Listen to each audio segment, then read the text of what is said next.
Haru is so cute and elegant. I can't wait to max out her social link and the game is over. Enjoy! Unlocking new party members in Persona games are always exciting. Not only were they designed to look stylish and remarkable thanks to Soyajima's artistic talent, creating these characters to be more than just eye candies. Take Ryuji for example, giving him the dyed blonde hair and an open shirt uniform makes him stand out as a Yankee, a typical Japanese student rebel. Then Ren putting on his uniform like a role model, paired with thick glasses that acts as a disguise to hide his juvenile record. And then Haru wears a luxurious cashmere turtleneck that can feed Yusuke for an entire year, who I am convinced is wearing his only top. But at least Inari is more memorable than the pink floof. But that is not entirely Haru's fault, as she was added so late in the game that fans who wanted to romance her gave up halfway, since her confidant was given little to no time. But why are Persona games like this? Do we really need to introduce these amazing party members so late in the story? Are they so powerful that they can break the whole game? Or is it just a ploy to make us fans desire for a re-release to give that final character more screen time? This is the problem with late game party members in Persona games, and why it is time to change that formula. But before that though, if you think Haru is adorable despite arriving so late, then like this video and join Otaka Define for more Persona content. Also, since I'll be talking about late game party members, this video will contain spoilers, and I will also mention the late game party member you'll get for Metaphor. So please play the game first, then enjoy this video. Jeez! Who is your favorite playable character in Persona? Chances are the likes of Yusuke, Mitsuru, Makoto, Chie, and the Protags would be your choice, since they are so popular among the fandom. And then we get to the characters who are great, but doesn't have much fanfare. It's not because they are awfully written, but their arrival in the story was so late that they barely had enough screen time to show how awesome they are as characters. Haru from Persona 5 is a prime example of this, and suffered the most for being sidelined in large parts of the game, including her own introduction arc, which was the fault of a certain cat. The first time I saw Haru in the game, which was the opening for the classic Persona 5, I instantly knew who I was going to romance then, since just look at how adorable that floof is, while also giving the players this pretty gaze. I wasn't able to romance her since the game added her when the story is nearing its end, and proficiency was the least social stat that I leveled up.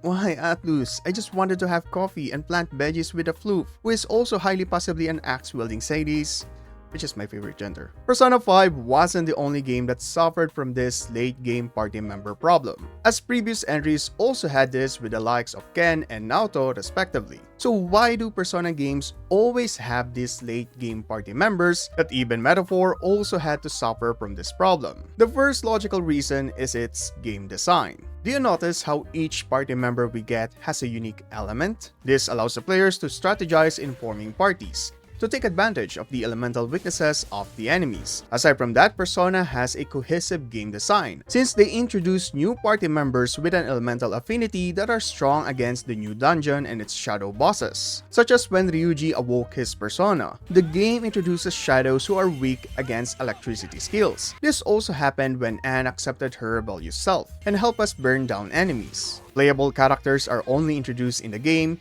if there are new dungeons or shadow bosses who will be weak against their elemental affinity. This is why we have a huge interval between new party members. Additionally, for the last party member, they often have overpowered skills, such as Haru's ability of making barriers against physical and magical attacks, not to mention her absurd gun skills and its amplification. Then Naoto being able to take advantage of almost every elemental attacks, being the only non-wildcard user in Persona 4 to use both light and dark skills. Persona 3 has Ken. Well, technically it was Shinji, but we know what happened to him, which explains why Ken's Persona build is so darn powerful, as Nemesis can act as a physical or magical attacker as well as a healer. Aside from game design, these characters were added so late in the story because they play a part to represent a new facet for the ongoing theme of the game. Haru, for example, represented the aspect of rebelling against parents and also stood for work reforms. As corporate president Okamura's palace, both had the distorted desire to control the future of his daughter,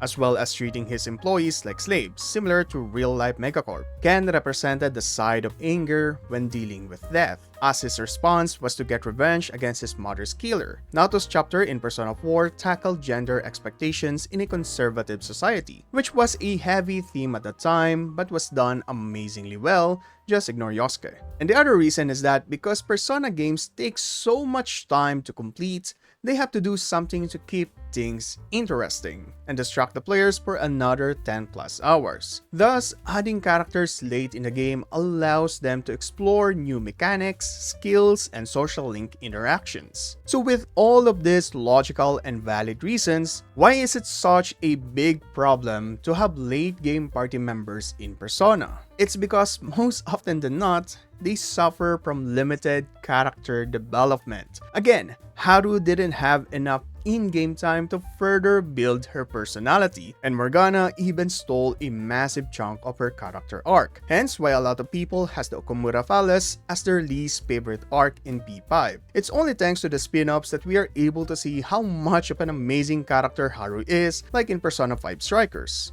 Sorry about that. We just despise the police is all. It's kind of weird when you say it with a smile like that.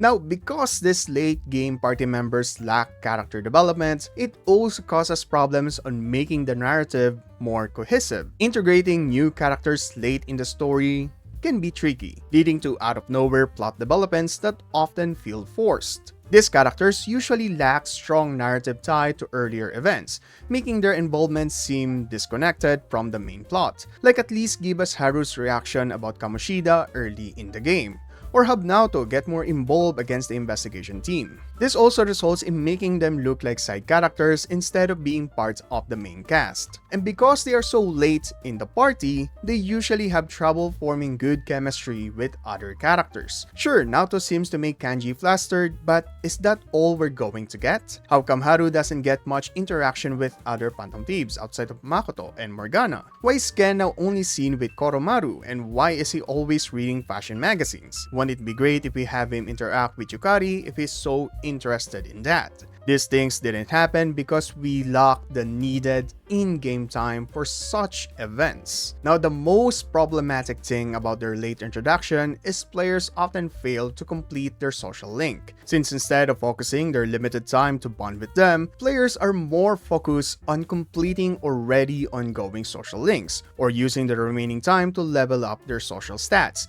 which are also needed to progress with late game party members. And because of all of these problems, players tend to have reduced attachment towards late party members, which is unfortunate since Haru, Naoto, and Ken are all good characters, and they can possibly be more than that if they were given additional time to develop, such as Haru's agony with losing her father and how she feels having to work with her father's killer, then Ken on how he is adjusting on her mother's death, as well as her mother's supposed killer sacrificing himself to protect him. Because of their late game introduction, Persona missed a lot of impactful storyline that would have made the game so much better. And to be fair to Persona, they are not the only RPG out there that are introducing late party members. Take Metaphor for example, only giving us Basilio when we are already more than halfway through the game. Even Baldur's Gate 3 that added a series favorite Minx in the final act. However, these two games actually fix the problem with late game party members. For Metaphor, Basilio is already part in the story, being introduced at the early start of the tournament for the throne.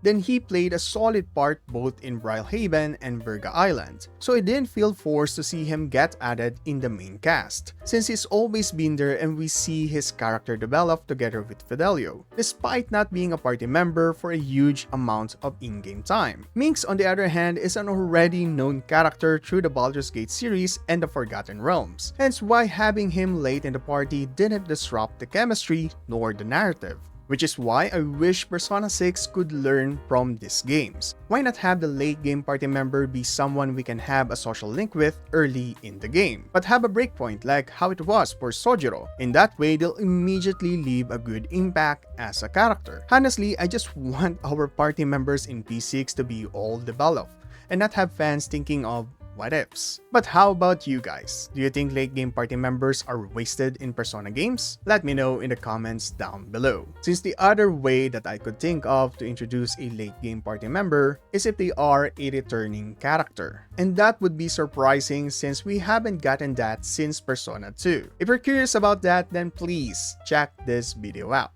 Join Otaka Define for more Persona content. This is Math, and stay awesome my dudes.